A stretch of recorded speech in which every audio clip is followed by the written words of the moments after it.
chip, lollipop. It's a sweet trip to a candy shop where bonbons play on the sandy beach of Peppermint Bay. Welcome to the Pixel Mutt Movie Podcast. I am your host, Toby. This fortnight, I am joined by the luscious Lucas. Who let you sing? I know, me, haha. And the juicy Jesse. Figaro. So hopefully that's a little bit of a hint as to this fortnight's topic of conversation, which is musicals. We're going to be looking at musicals, and that's probably largely inspired by the recent release of Bohemian Rhapsody, which is the story of Queen, as you all know. So we're going to delve into that. Lucas is really excited about something to do with Walking Dead that I don't understand, but hopefully you guys will. But before we get into any of that, we've got a reasonable amount of news to get through.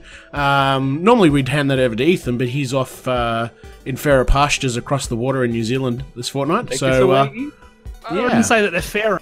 Well, we're gonna be nice to him while he's away. So do we have to be? We do a little bit. Okay. All right. I guess. So anyway, the news this fortnight will be taken care of by Lucas. Please take us away. All right, so before we kind of kick into this, as Toby said, we're going to have some Walking Dead news. This is literally like what happened in the past 24 hours because there's been some huge news breaking out of AMC and The Walking Dead. There'll be time codes in the comments for when to skip ahead for. We just figured we'd get this out of the way first. But in the latest episode of The Walking Dead, it was revealed that Andrew Lincoln's character has not been killed off. After the episode aired, Scott Gimple, who is the now lead content creator for The Walking Dead, made this comment saying that we have a lot on the horizon, starting with a new epic featuring one of the greatest leading actors in television history and one of the best people I've ever met.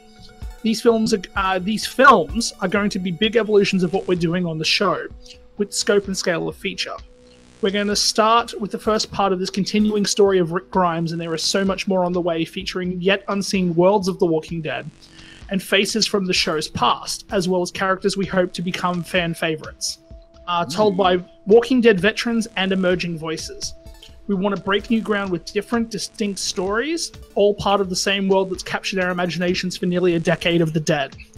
You did hear that right. AMC are going to be producing films based around the Walking Dead universe, and the first one is going to feature Rick Grimes. Scott Gimple's also said that the movies may take a bit of a sci-fi direction as well. They did also hint that there could possibly be a movie featuring Abraham. So whether that's a backstory, a movie that fills in his backstory a bit. Abraham was obviously a major fan favorite character, so... Yeah, he's a funny one though, because no one gave a shit about him when he first showed up, and then everyone loved him before he... Yeah, literally 2 episodes before he died, everyone started giving a shit. That's pretty much the end of the Walking Dead stuff. Some huge news broken today. Oh, sorry, yeah, there's nothing through that, Toby. I know, right? What, you wanted a musical episode? It's got nothing to do with Walking Dead, though. No, wait, Toby, there's going to be a Walking Dead musical. No, there's Yep. Backed. I'm on that. I think it's probably as sung by the zombies. Could you imagine that? It's called the Tone Deaf Dead. Imagine them coming in on the chorus. It's actually a jukebox musical about the Deftones. Ah, got him. You should stop now. So next we've got is Capcom has announced that they're doing a Mega Man film. This will be interesting. Like a live action Mega Man film. Well, funnily enough, they have Sega have the Sonic movie coming out soon with Jim Carrey. So yep. Oh, really? Yeah, Jim Carrey's playing Dr. Robotnik. How did you not know this? No, I didn't know that. Well, you've not been listening to the previous episodes of the Pixel Pop Movie Podcast? I must have wiped that bit out because Naughty. Busted. Because we've discussed it a few times now. Yeah. But yeah, this could be interesting. Like, this is one of those things, you got no idea how it's going to turn out. It could be terrible, it could be it could be really terrible. Good. No, I mean, I'm... then again, last Capcom thing was Resident Evil that I saw, and... Didn't that spoil the fucking franchise that makes you die? So, we'll wait and see. It could be good. It could be good. In saying that, though, Capcom didn't have really a lot of input when it came to those movies. They just let Anderson go and do his thing. No. And it was fine the first time, and then it just got worse. Anyway. Cool. Yeah, could be cool. We just got to kind of wait it out, I guess, and wait for some casting or some ties to the movie before. No, they just announced that it's in the works. Probably gonna get Tom Holland to play Mega Man or something. I just got this mental image of it being like very similar to Tron. Yeah, same. That's what I imagined. That would be cool. Tron Legacy was a great movie. Yeah, but it's just like because the jumpsuits and the hand cannon kind of thing. Anyway, cool. So coming up next, we then have Bohemian Rhapsody. Obviously, we talked about it at the start of the show. It's managed to make 50 bucks. Some guy sold it down at the pub. Worthy of the Queen legacy. Queen's legacy. We'll go all for 50 bucks. 50 fucking bucks. That's pretty good, right, Brian? 50 million. It's made 50 million on its opening weekend. It's now just short of its budget. Is that NA or is that global? That's usually North America. Yeah, I was going to say because normally the weekend's takings, that first weekend they only sort of reveal NA. Yeah, so they call it domestic, as in like the United States, and then they have their international one as well. So the international, I think, ended up at about 72 to 75. So it's easily in its first weekend, it's spent $125 million worldwide, which is insane for a biopic. I mean, it was always going to be big because it's such a beloved band. Anyway, we'll come back to that because obviously Jesse's got a lot more to say, and we'll touch on that after we've done the news. Yeah, for sure. Next up, the director of It, whose last name I'm definitely going to butcher. Machete. Is it Machete, is it? Yeah, it's Andy Machete. That's a weird way to spell machete. It's like machete, yeah. It's like if Danny Trejo forgot how to say his name. Danny Trejo talking like an Italian. Danny Trejo trying to sound like a Sicilian.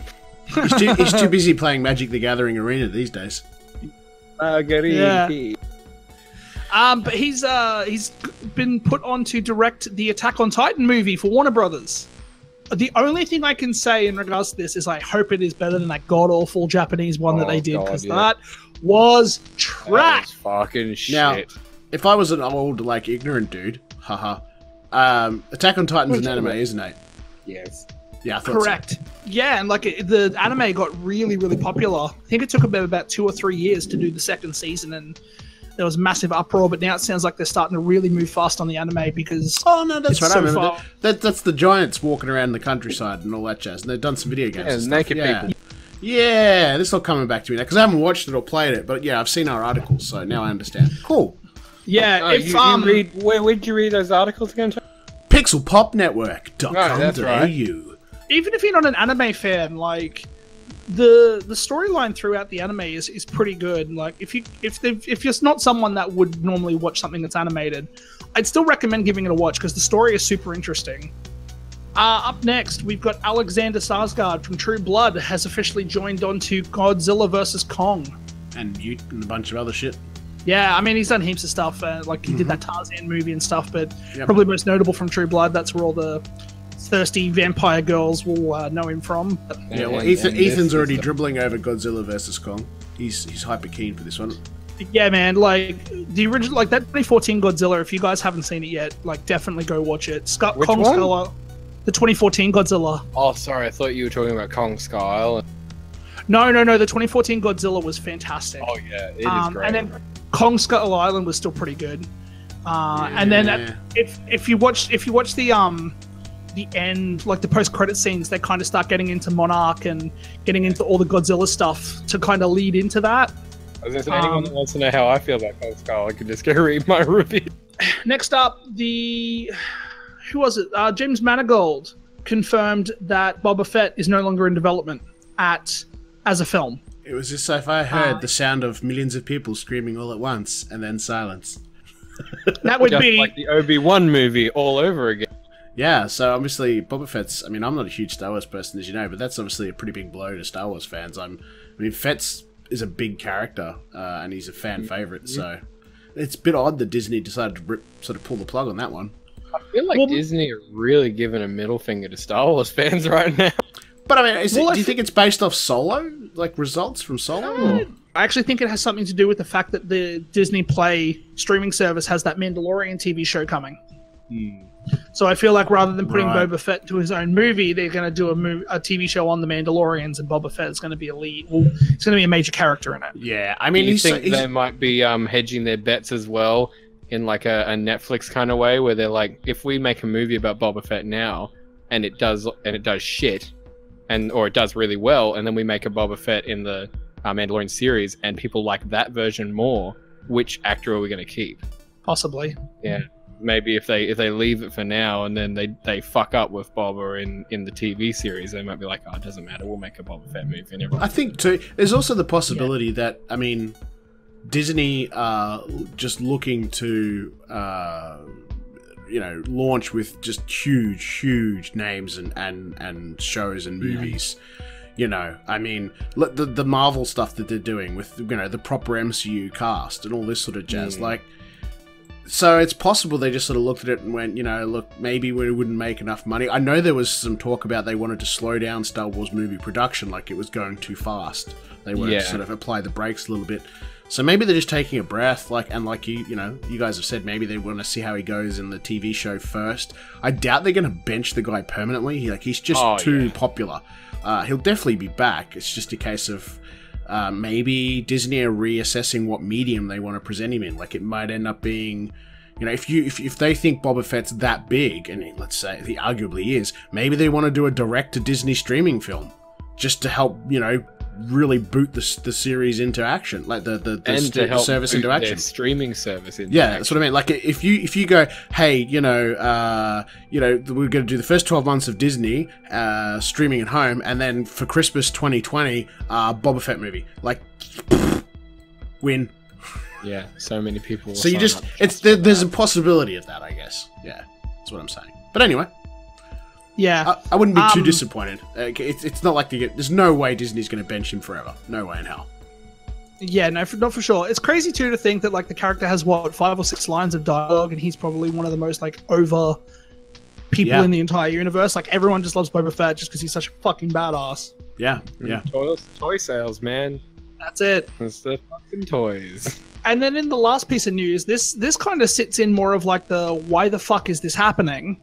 Yep. Ridley Scott wants to move forward with Gladiator 2, and they've hired Peter Craig to do the script, who did The Town and 2 of the Hunger Games films. What a fucking random pairing. To quote Lucas previously, why? Yeah, why? No, to quote Lucas previously, I think I may have gone too far, guys. Yeah. This is terrible. I mean, not even us that I went too far. Like. This is a movie that doesn't need to happen. Nah, the dude died. The story was concluded. Thanks for coming. It didn't even need a sequel. This is not a movie that cries for a sequel in any way. No, it's bizarre. I'm starting to suspect Scott's lost the plot. I mean, I have huge respect for the man's body of work and everything but I honestly think he's starting to lose. Like this dream of pursuing this sort of alien prequel shit and some of these other things he's doing now. I honestly think he's starting to become unraveled. I think so too. I thought that in Alien Covenant. I was like, this is half Ridley Scott's vision and half studio pandering. Like this, I hate Alien Covenant so much, but like I can see the movie that he wanted to make in there. And there's just all this other weird shit.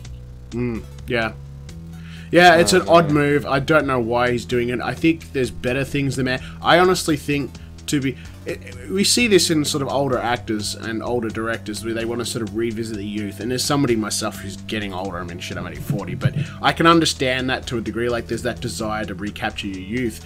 But the man is incredibly talented. I honestly think he should be spending his energy on brand new IPs, like brand new stories, while he still can, rather than trying to visit old successes. Yeah, make one really good swan song.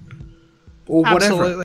Yeah, exactly. So it's a little sad. It's a little odd. And I can't have Russell Crowe in it, so which he enjoys. It becomes like Rocky. It becomes like Creed. He's teaching someone else to be a gladiator. But he's dead. The main character dies. Okay, fine. But he comes back as a ghost. Exactly, Lucas. Exactly. He's Obi-Wan Kenobi. It's the worst. Yeah, Obi-Wan Kenobi's this I shit. read a brief synopsis for what they're planning, and I don't see why you would even call it Gladiator 2. I honestly think you could just as easily call it something else.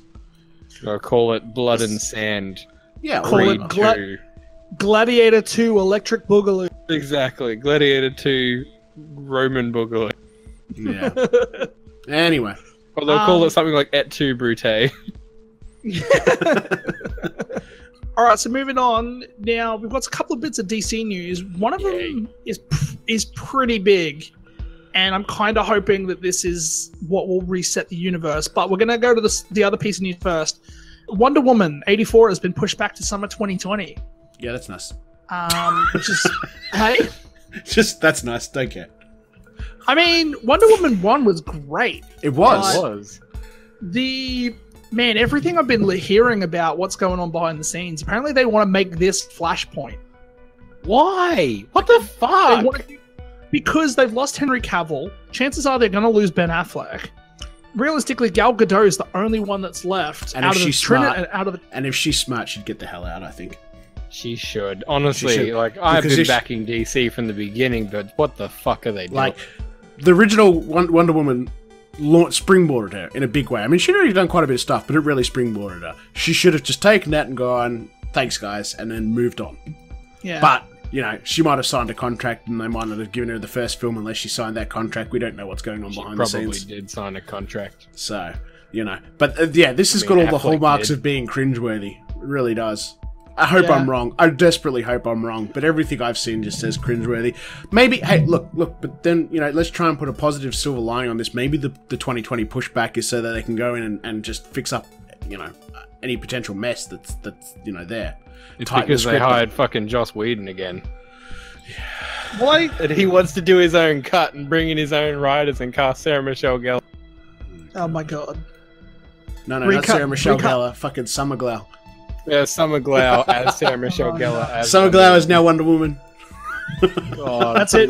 Nathan The Fillion is now franchise Wonder killer. Woman. Go home. It's Not done. Not that the fucking DCEU needed a franchise killer. It's already got one. It's called its Boardroom. Yeah, it is. It really is. In more but exciting yeah, news. Definitely in more exciting news. So this is one of those things where, like, DC, what the fuck are you doing? To DC, let's stand up and give them a round of applause because this is pretty good news.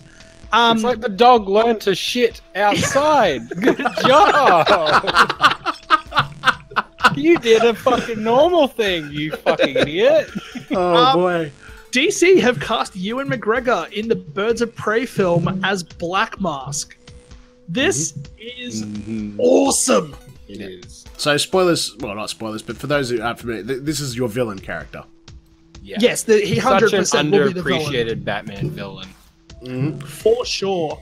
And it all comes back to the fact that he doesn't have not that many of them had superpowers, but there's nothing really crazy that stands out about Black Mask except the fact that he wears the black mask. Like, Yeah. he's just another gangster. Yeah, he's not even super strong like Kingpin. He's just a dude. No, yeah, he's just a dude that gets his face caved in that black mask and then has to wear it and then makes it part of his identity, and he just becomes ruthless and he's a psychopath. But that's So it's Batman. Yeah, Yeah. pretty much. Guy that wears a Batman is black South mask Tony. is a psychopath. Yeah. The other piece of news that I think kind of slipped by the radar is that they're actually going for a hard R as well. The new Joker film's going to be R, isn't it? I believe. I don't know. I think Yeah, it might be. but no, it's going to sit as, I think they said it was going to sit in as an R movie, but in saying that, it's also outside the DCEU. It's its own thing. Kind of like they want to do the. Yeah, but I mean, we haven't had much in the way of R-rated DC stuff, have we? I mean, if you look back in their filmography, it's all largely G, PG. It's only sort of since the Nolan stuff that it even started getting darker. I'd argue that pretty much we don't have many comic book movies that are rated outside of Dark Probably Horse thank comics. Deadpool for that. Well, Deadpool and Deadpool and Logan, yeah. Really. Watchmen. Yeah, but that's what I mean. Like, you know, like a lot of this stuff was like third party stuff. Like Watchmen is technically DC, but it feels like a Dark Horse kind of thing. Yeah, well, And I then guess yeah. a lot of these big studios don't want to risk their big IPs with, you know, potential disasters at the box office.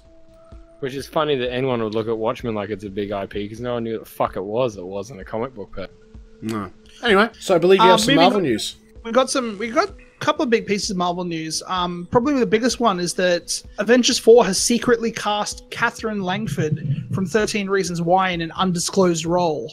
There are theories going around that she might be playing the what's her name, Kate Bishop, who was the second Hawkeye, but those rumors got debunked like straight away. Tell me about this this new limited series. Oh man, this is going to be so good. So they're doing Falcon and Winter Soldier for the Disney Play service. So basically, what they're doing with Scarlet Witch and Vision, and then as well with Loki, they now announced that they're going to do one with Falcon and Winter Soldier are going to get their own run, which is going to be awesome. Like, man, this is going to flesh out a lot of what you could consider second tier characters. Like the top tier right now is obviously Thor, Captain America, Captain Marvel, Black Panther, Iron Man. Yeah, it's your secondary. It's your secondary heroes. Yeah. Like, does anyone give a shit about Falcon? Yeah. Really? I mean, yeah, I like him. I like him as a character. Like, I think the character in the MCU is cool. Be like, well, I really want to get some Falcon merch. No, I wouldn't go that far, but I think the character's pretty cool. Anthony Mackie definitely makes that role. Like, if I think if it was anyone else playing that role, I don't think I'd give as much a shit as I do. Oh my! Can you imagine like Major Payne Falcon or Will Smith? But yeah, that swoops in. I'm still very desperately hoping and praying for Howling Commandos. I hope we see it. I really, really hope we see it. I don't know if there's anywhere near enough demand for it, but God, I'd love to see a Howling Commandos. And the thing is, too, it's funny. Like, you look at that movie again, and they could have hired nobodies for that team, considering the amount of screen time they had, and yet they went out and got like some really solid actors to play those roles. Oh man, I'd love to see them come back for a limited series. I think they definitely should. Like, if they're going to go the route and give a lot of these characters backstories, like, for example, what they're doing with Loki, and they're going to flesh in deeper into the Vision and Scarlet Witch relationship. You know, they're going to give us this Falcon thing. They may as well go through and give us, like, older stuff to flesh out the history of the universe. I mean, I know it's already been done, but imagine, like, if punching Nazis is really popular at the moment, so... Well, I was just about to say, maybe Disney are actually carefully watching what the box office proceedings will be for Overlord. Oh yeah, with Ethan's supposed Wolfenstein tie-in, right? Yeah, that's what possibly. I mean. Perhaps they'll be watching to see how that goes over people, and maybe then they might consider a Howling Commandos. I'm going to jump the gun here and say that your next piece of news, while it is relevant to that series, it seems to be relevant to a lot of the Marvel Netflix shows. I saw a number of articles coming out talking about this, so go ahead. So before we get into this, we need to establish the fact that this is currently uncorroborated. Netflix don't release their viewership numbers. They never have. They probably never will. But in saying that, there was a report.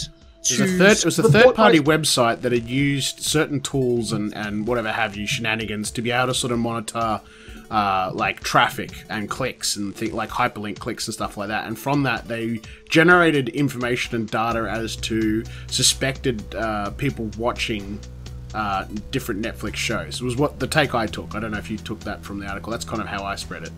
So I think the Screen Rant article was a little bit different. I think it was actually they had someone inside Netflix tell them. Right. No, I definitely read an article where it was talking about a third-party website that had gathered this data sort of in the last 18, 24 months. Like they were able to monitor network traffic. Like, that's something that Netflix can't hide, is the network traffic across the internet, and they were using that to extrapolate sort of viewers, so to speak. Yeah. Anyway. I know that they did that with Luke Cage and Iron Fist, but I don't know if this was the same with Daredevil. Right, okay. But yeah, apparently between season 2 and season 3, Daredevil lost over 57% of its viewership just in the first week. Yeah. Which, for Daredevil, which is the show that essentially kicked off the Marvel Netflix relationship, that's a big fucking blow. Yeah, I mean, makes me think that Netflix and Marvel's relationship is going to be done after we get Jessica Jones and Punisher. It wouldn't surprise me, to be honest. Take all that data with a grain of salt, and we don't know what Netflix deems as, acceptable either before it counts as a show. No. I think we found out the reason for Luke Cage 3 being axed, or Luke Cage being axed, was not the same reason as Iron Fist. They've said that the people have stepped forward and said the problem with Luke Cage was largely creative differences. So Disney Disney didn't want him being a gangster, right? Yeah, they didn't. Or one of the parties didn't want, because the ending of Luke Cage kind of puts him at the head of Harlem's Paradise, and he's essentially now becoming the crime lord. Well, not crime lord, but like he's taking over the streets. And I can't remember if it was Disney or Netflix, but one of the parties didn't want the show going that way, and that's why it got cancelled. The bigger takeaway for me was, if Netflix is losing these sort of numbers, first, where are they going? Like, where are these people going?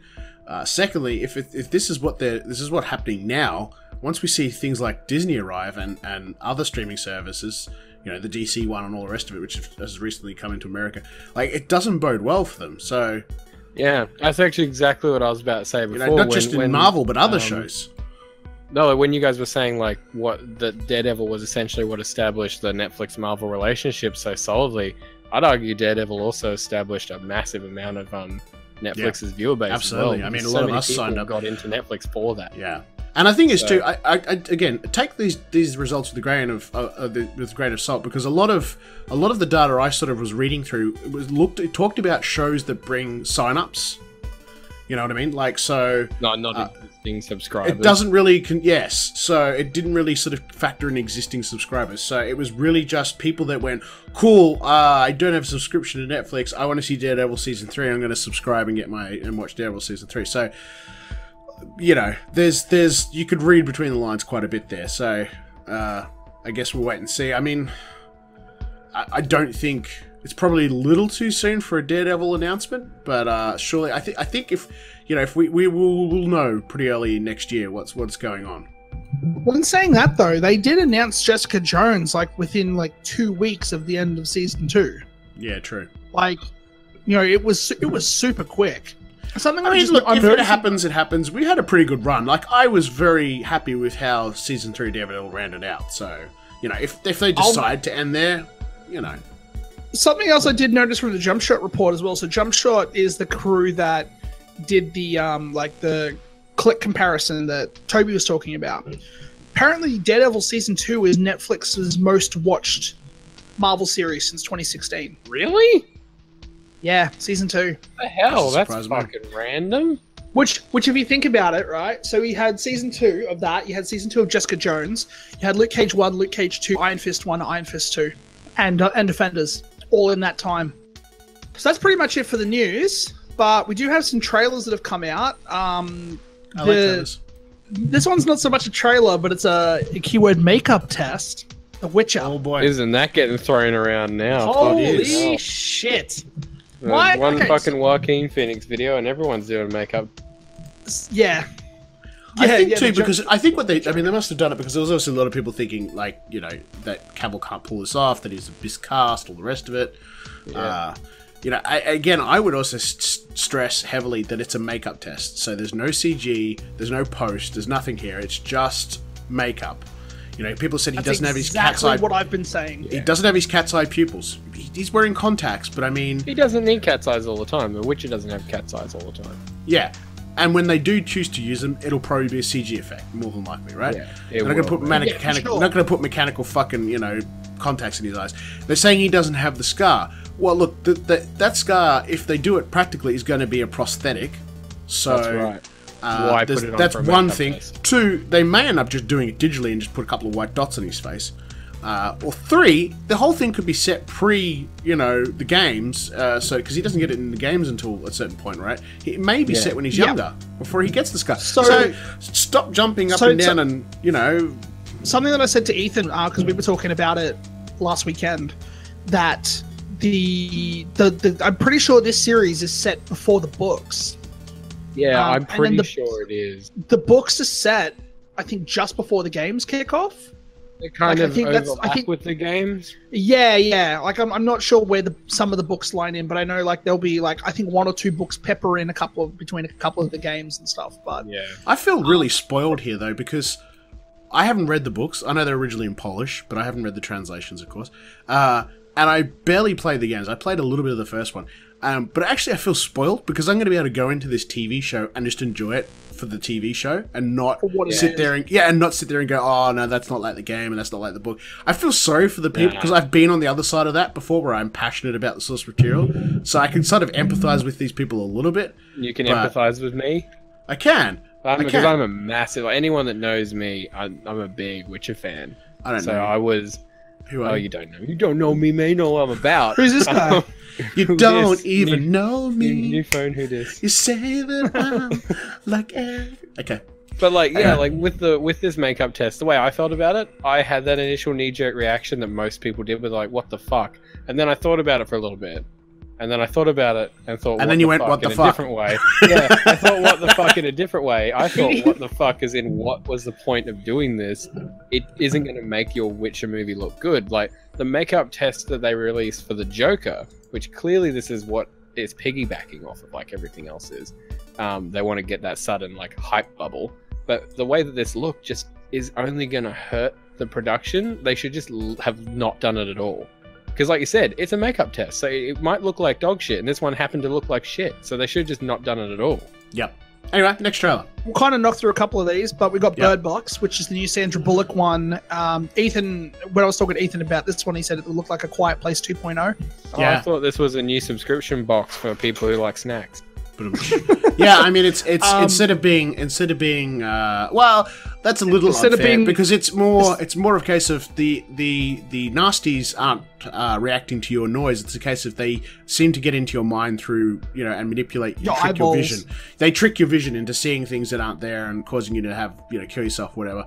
So it's sort of like you stay blindfolded. It's still a bit of a play on the sensory deprivation horror theme. Did you say the nasties? The nasties, yeah. Yeah, like the bad guys. Well, because you don't see what the enemy is in the trailer. I mean, we don't know if they're aliens or zombies or whatever. So. Goblins. Sure.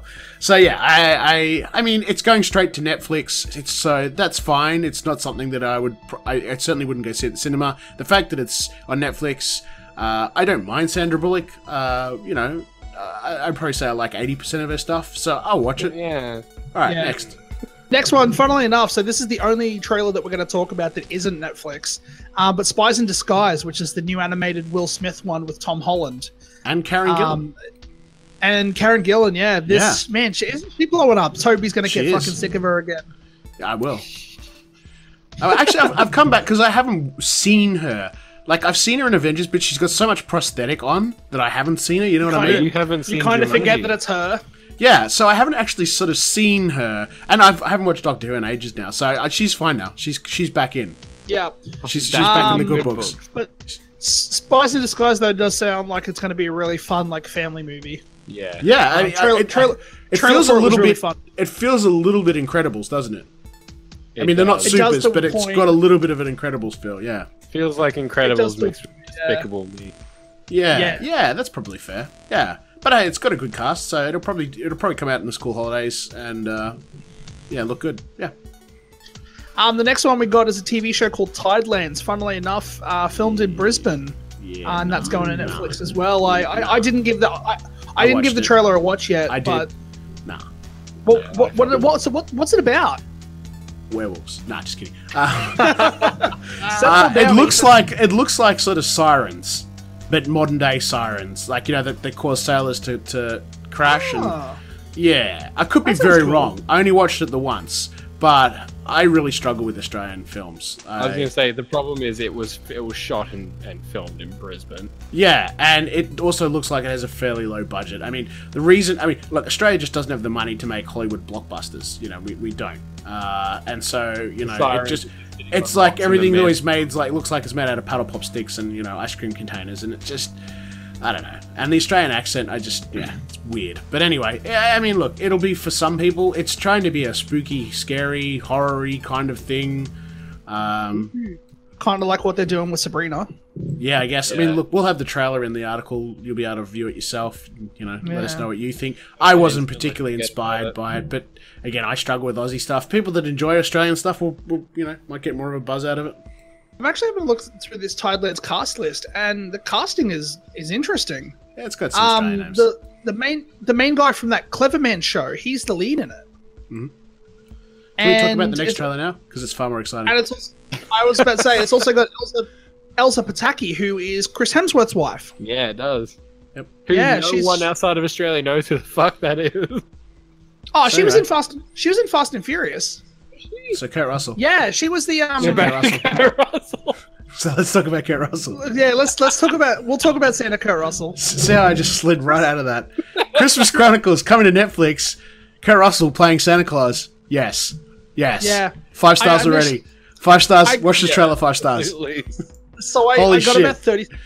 I thought about 30 seconds through the trailer. I'm like, this looks fucking dog shit. No. And then, no, because the trailer is so like, it's yeah, you know that Does my ass really look this big? you know those but like Netflix is starting to do these kind of like Hallmark cheesy Christmas movies. And I'm like, fuck, another one of these. I didn't know about fucking Santa Claus until he turned around. And I'm like, what the fuck is happening? And then like Kurt Russell is like getting super funny and doing all these Like, jokes. you and know, I'm like, I was watching the this is trailer the and I was best like, thing. this looks like a Funny or Die sketch. I was watching, I was like, this looks like a fucking joke, like an Adult Swim fake trailer or a Funny or Die. Yep. fucking like Eric The thing Andre. is, it's just like he just has fun.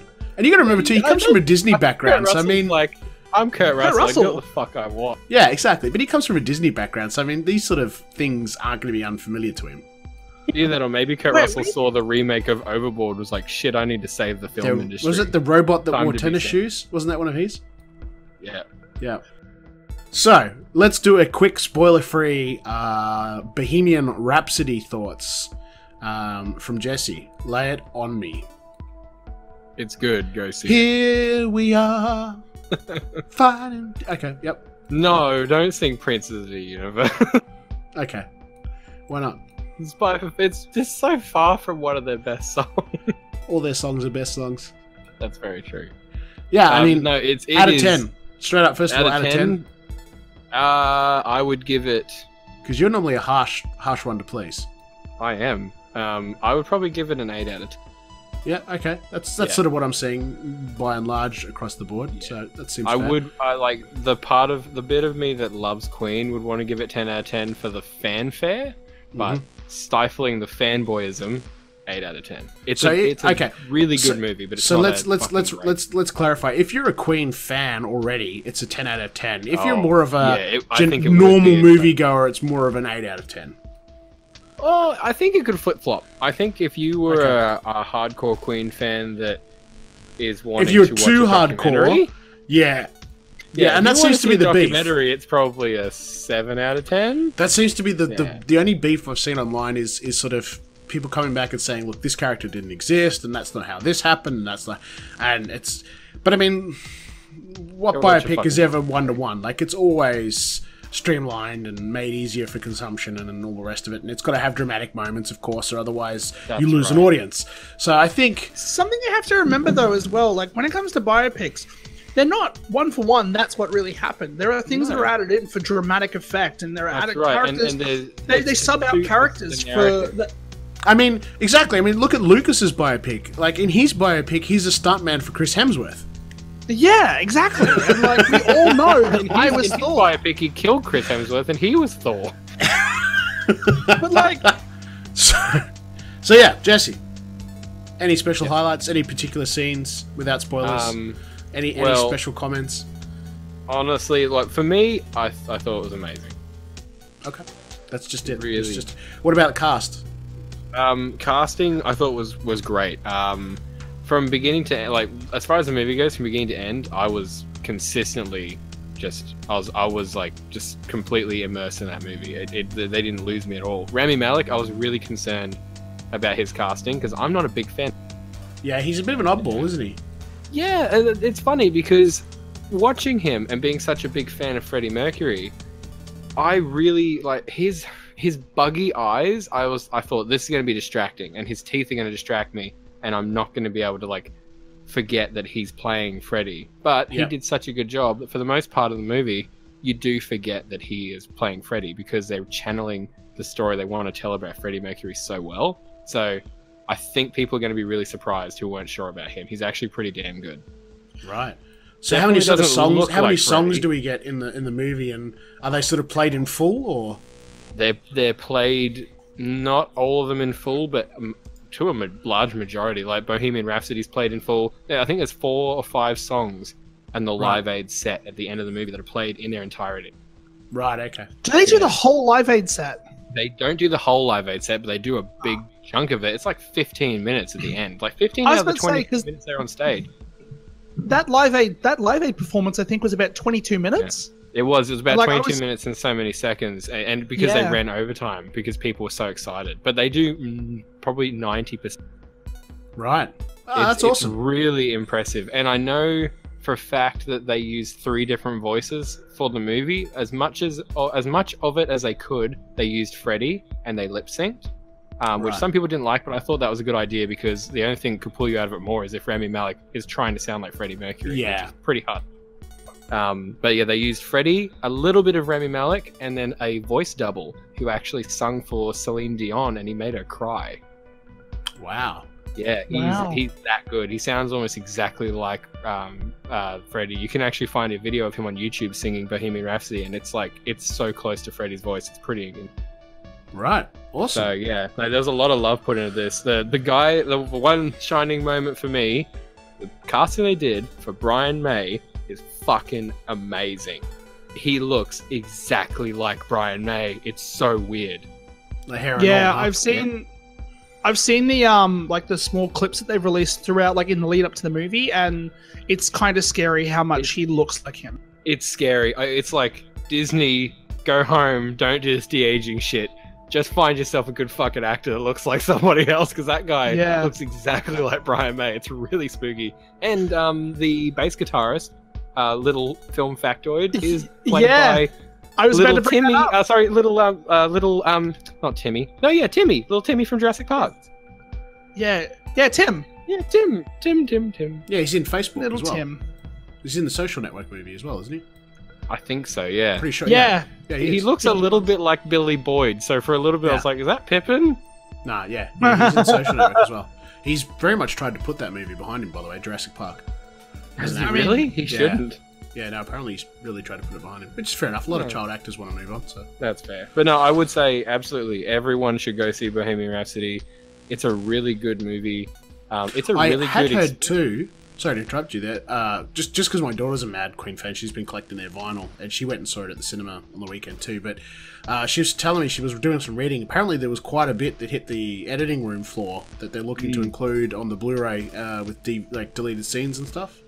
Yeah, there's a So lot that should of be interesting. that I reckon they probably chopped down for time because there's some very good uses of like time jumping, and I think maybe that's where the editing came in. But it's done well enough that it's kind of like it's not jarring. It's kind of like a Guy Ritchie kind of jump. You know how like Guy Ritchie does that expedited fun kind of time lapse stuff? No. Kind of what they did. Yeah. But okay. Cool. All right. No, it's good. Let's Bohemian Rhapsody. Go see it. Especially if you're a Queen fan. Go see it in the cinema. Absolutely. Begins with Somebody to Love and ends with Don't Stop Me Now. It can't get better than Fat bottom girls. Alright. So, in the spirit of Bohemian Rhapsody, we're going to talk about musicals. And I cracked open a few lists and I was looking at a few bits and pieces. Overall, though, what's your thought on musicals, Lucas? It depends on the movie. Like, thank you, there's Lucas. Okay.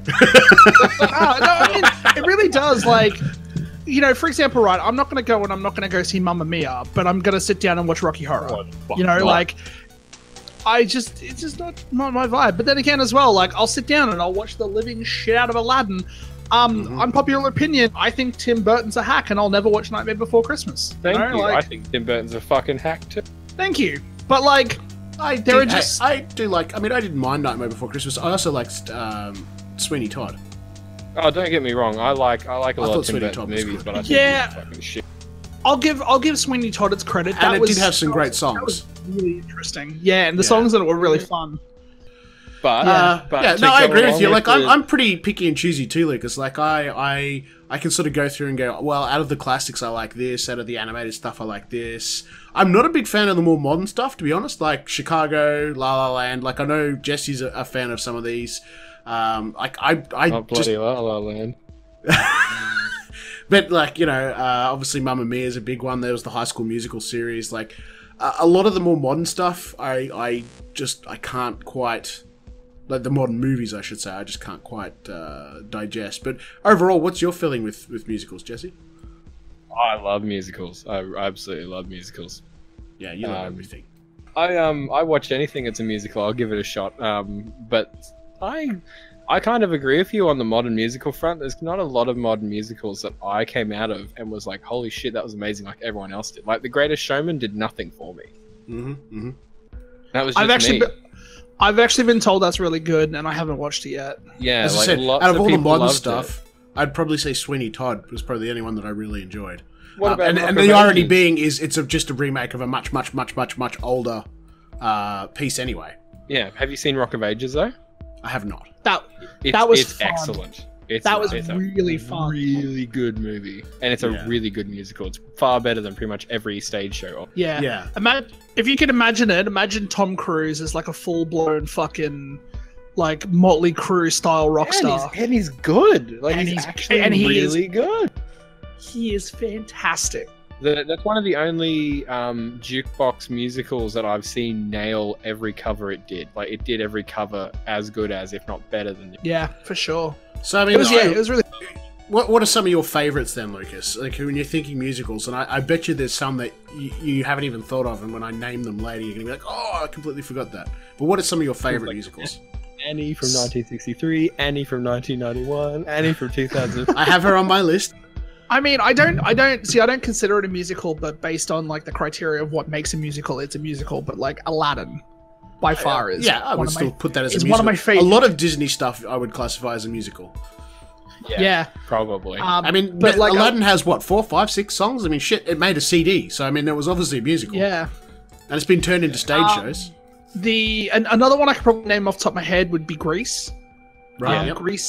Grease, I think, is the one movie that opened the world up to me of like, holy shit, there are movies where people just sing all the time. Like that was really the first movie I think I saw that kind of opened my eyes and my ears to that style of film. Willy Wonka as well.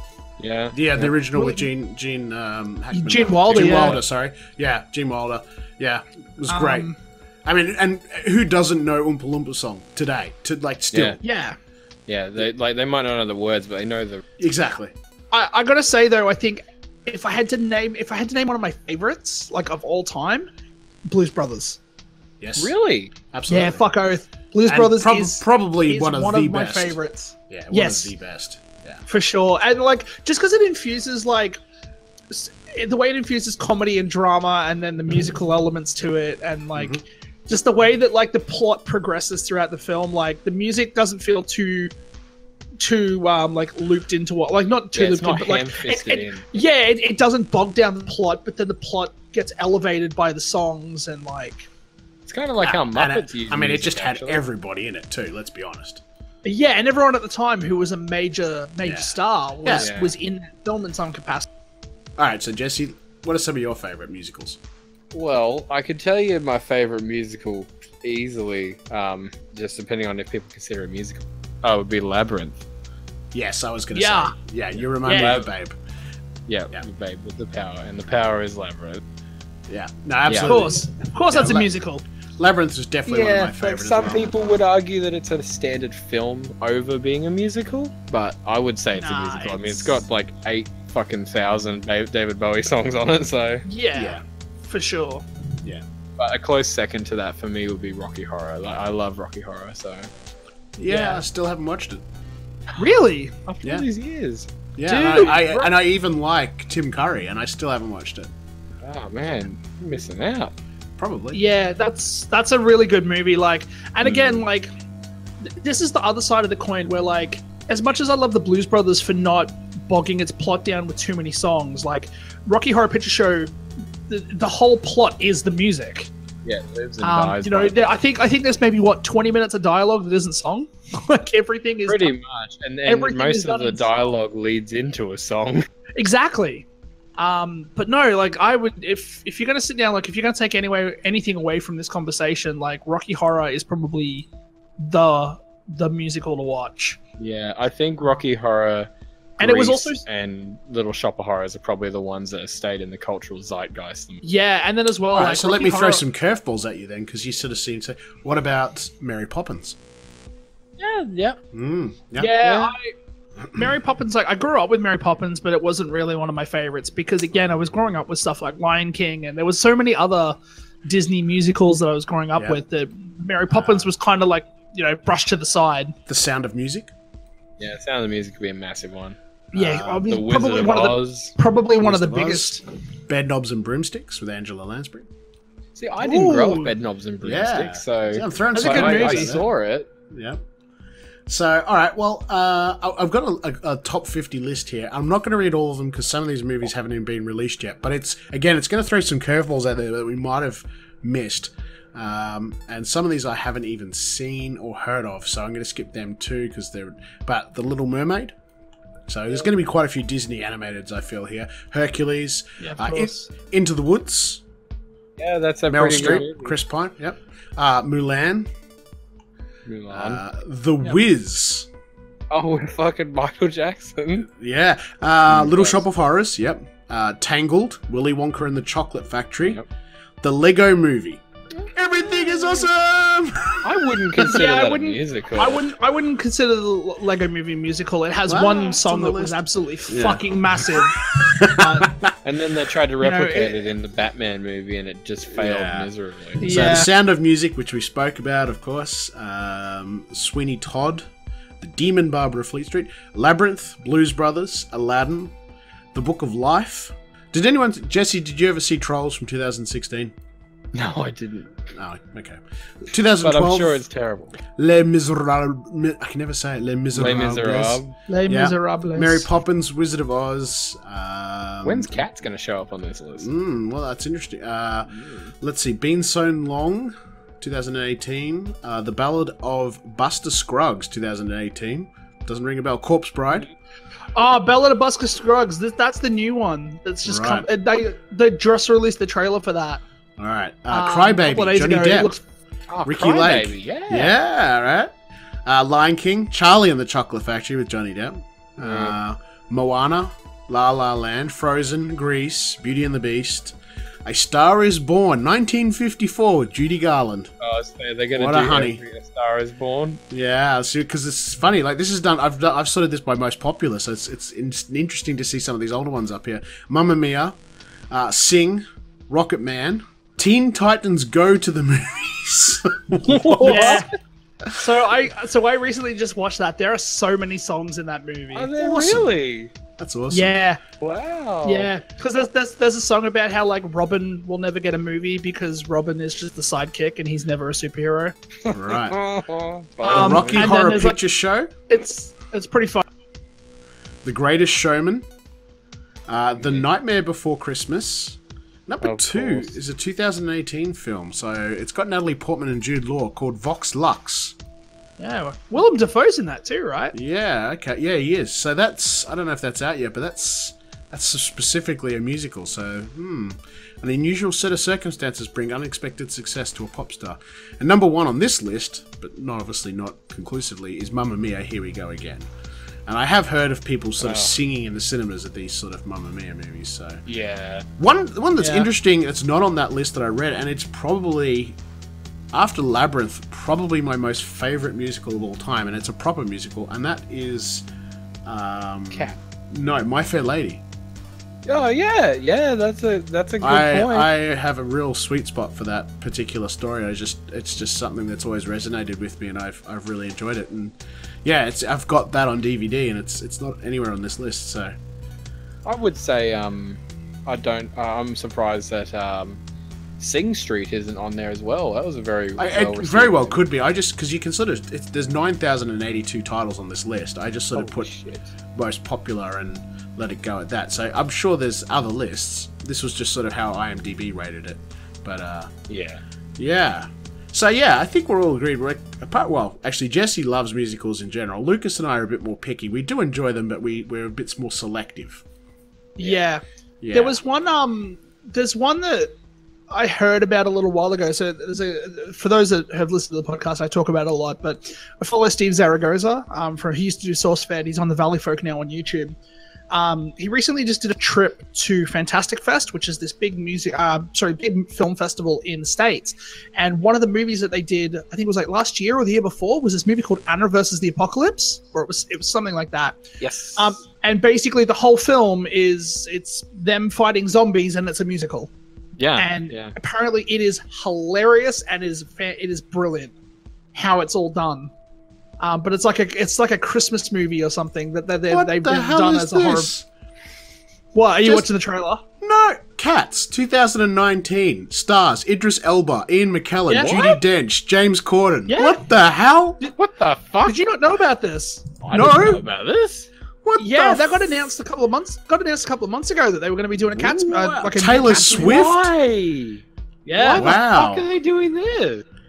So there's another two movies as well that we haven't talked about. That when you would talk about musicals, these are more like mid 2000s movies, but you would definitely, now that I say them, I guess you would think, why didn't we say these ones?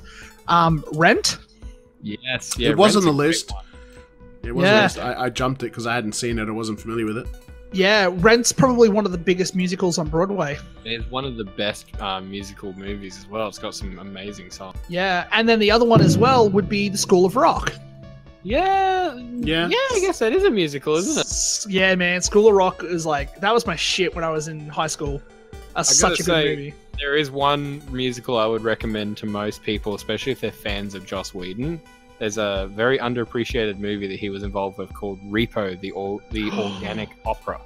Oh my god, I fucking love Repo. That Repo movie is so fucking good. It's so hard to find that movie.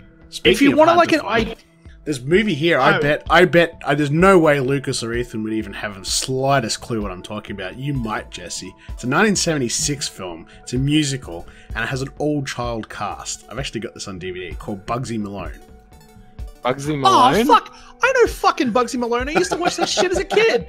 That was a great movie. The pie guns. Very young Jodie Foster. Yeah. Yeah, the pie. Instead of having guns to shoot each other, they have pie fights. Very unique and original. I haven't really seen anything like it since. Because they were still... The children were still sort of acting as though they were grown-ups. It was still sort of... Yeah, it was an interesting film.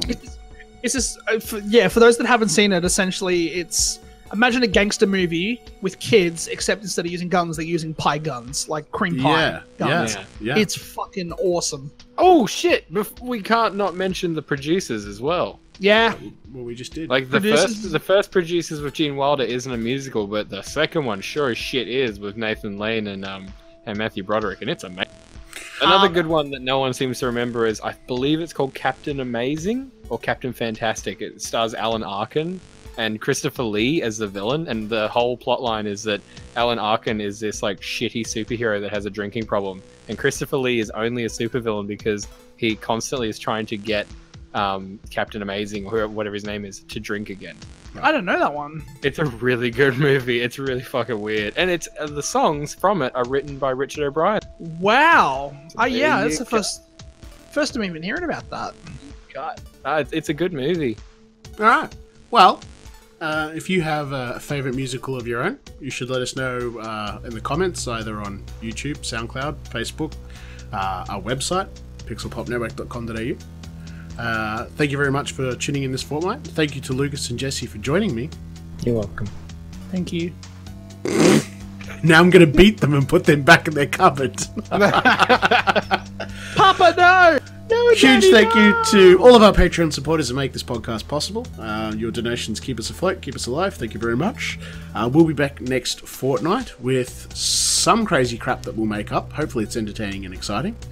But until then, hopefully we've keep you entertained, and we'll catch you next fortnight on the good ship.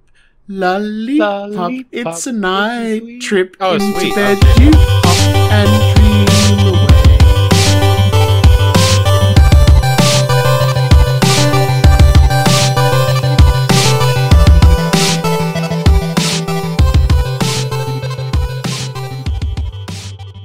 On the good ship Lollipop.